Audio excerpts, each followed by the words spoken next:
बेशर्म बहू। शारजापुर नाम के शहर में एक रेवती नाम की लड़की रहा करती थी।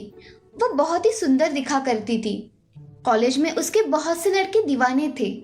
अब एक दिन रेवती अपनी माँ से, गुड मॉर्निंग मॉम, मुझे कुछ पैसे चाहिए, कुछ काम है। अरे, तुम्हें पैसे किस लिए चाहिए? अरे माँ, कॉलेज में फंक्शन है, इसीलिए मुझे कपड़े खरीदने हैं, मुझे पैसे दे दो।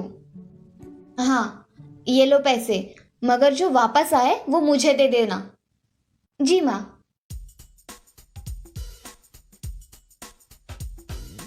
रेवती ऐसा कहकर वहां से पैसे लेकर चली जाती है और दुकान से ड्रेस लेकर बाकी के पैसों से अपना मेकअप का सामान खरीद लेती है। ये सब बातें वो घर आकर अपनी माँ को बताती है।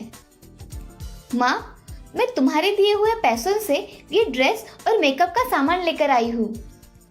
अरे, अभी तो तुम महीने पहले सामान लेकर आई थी और अभी और लेकर आई हो। ऐसा करोगी तो हमें चंदन लग जाएगा।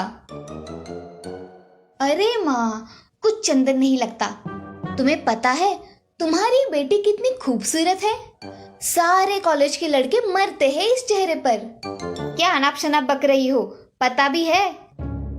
जस्ट चिल माँ, इतनी भी कोई बड़ी बात नहीं है। ऐसा कहकर रेवती वहां से चली जाती है। राधा मगर रेवती के बारे में सोचकर हॉल में बैठ जाती है। तभी रेवती के पिताजी सुभाष वहां आ जाते हैं।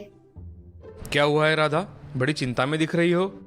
अरे, इस लड़की का क्या करूं मैं? बहुत बदतमीज हो गई है। पैसों की तो कोई अहमियत ही नहीं है इसको। मेरे दोस्त का लड़का है रवि, बहुत पढ़ा लिखा है और अच्छी जॉब भी करता है, बैंक में मैनेजर है। उसकी शादी के लिए लड़की देख रहे हैं। मैं सोच रहा हूँ कि हमारी रेवती अब बड़ी हो गई है, क्यों ना हम उसकी शादी कर दे, तो वह बड़ी और समझदार बन जाएगी। हाँ, वैसे आप सही कह रहे हो।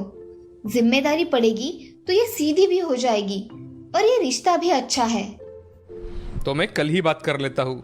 शुभ काम में देरी नहीं करनी चाहिए। जी, जैसा आप ठीक समझे। मैं रेवती को कल सुबह इसके बारे में बता दूंगी। चलो अब सो जाते हैं, सुबह जल्दी उठना है। जी चलिए। ऐसा कहकर सुभाष और राधा सो जाते हैं। अगले दिन रेवती की माँ उसको सारी बातें बता देती है और रेवती भी लड़का देखने के लिए तैयार हो जाती है। अगले दिन रेवती के घर रवि, उसकी माँ शीला और उसके पिताजी किशन आते हैं। थोड़ी बातें हो जाने के बाद राधा रेवती को लेकर वहां आती है।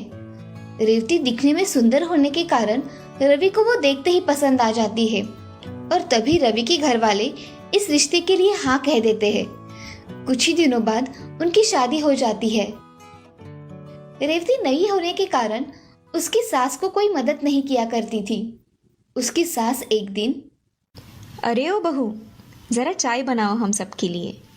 आज तुम्हारे हाथ की चाय पियेंगे। माँ जी, मुझे चाय नहीं बनानी आती। क्या तुम्हें चाय भी बनानी नहीं आती? नहीं माँ जी। खाना तो आता है ना? नहीं माँ जी, मैंने आज तक कुछ भी बनाया नहीं है। क्या कह रही हो? अब थोड़ा थोड़ा सीख लो। अब के बाद तुम्हें ही यह गृहस्थी संभालनी है। नहीं माँ जी, मैं तो अभी शादी होकर आई हूँ, मुझे ये सब काम नहीं आते और मुझे अभी के लिए मेरी सहेलियों के साथ जाना है। अरे बहू, आज घर में कुछ मेहमान आने वाले हैं तुम्हें देखने के लिए। तुम रुक जाओ।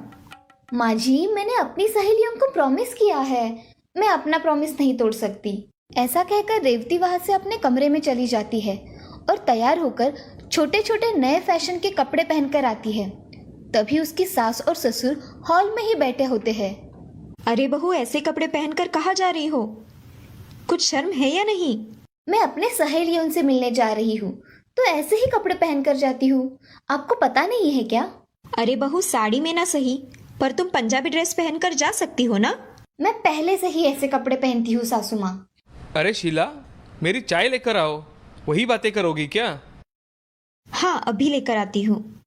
और बहू, तुम घर जल्दी आना, ठीक है? ये सास भी ना बहुत रोक टोक लगाती रहती है। जाने दो, मैं तो मेरे फ्रेंड से मिलने जा रही हूँ। ये लीजिए आपकी चाय। और आपने तो बहू को कुछ भी नहीं कहा ऐसे कपड़े पहनने पर। बेशर्मी की भी कोई हद होती है। जाने दो भाग्यवान, धीरे धीरे इस घर के सारे तौर तरीके सीख जाएगी हमारी बहू। मुझे तो नहीं लगता। यहाँ तो चाय बनानी भी नहीं आती, तौर तरीके तो दूर की बात है। ऐसा कहकर शीला अपना काम करने किचन में चली जाती है। ऐसे ही कुछ दिन बीत जाते हैं। तभी घर पर रेवती की कुछ सहेलियां आ जाती है। हाय रेऊ, कैसी हो? और ये काम वाली रखी है क्या तुमने? हाय सोना शिवानी, कैसी हो तुम? ये मेरी सास है। आओ बैठकर बातें करते हैं। ऐसा कहकर सोना, शिवानी और रेवती बैठकर बातें करने लगते हैं। उसी समय रवि ऑफिस के लिए निकलता है और उन सहेलियों की बातचीत उसके कानों पर पड़ती है। तभी रवि, अरे रेवती, ये कौन है हमारे घर पर? रवि ये मेरी दोस्त है, मुझसे मिलने यहाँ आई है। अच्छा, मगर तुमने इन्हें बताया नहीं कि माँ के बारे में कुछ कहा तो मुझे पसंद नहीं है, और ये माँ को काम वाली कह रही है और तुम चुप हो। जाने दो ना रवि, क्यों बात का बतंगड़ बना रहे हो? तुम्हें समझ में आना चाहिए रेवती, किसकी हैसियत क्या है, समझी? ऐसा कहकर रवि वहाँ से चला जाता है। रेवती की सहेलियाँ भी खुद का इंसल्ट होने की वजह से जाने के लिए निकलती है। अरे रेवती, हम निकलते हैं, बहुत देर हो गई है। हाँ चलो, बाय रेऊ। अरे यार रुको तो सही, इनकी बातों को दिल पर मत लो, रुको। हमारी ऐसी इंसल्ट किसी ने नहीं की, बाय। ऐसा कहकर सोना और शिवानी वहाँ से चली गई।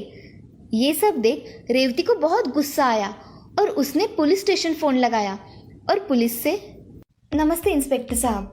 नमस्ते जी, कहिए। मुझे एक कंप्लेंट दर्ज करनी है। मेरी सास और पति मुझे कुछ भी भला बुरा कहते हैं। आप यहाँ आकर उनको समझाइए ना।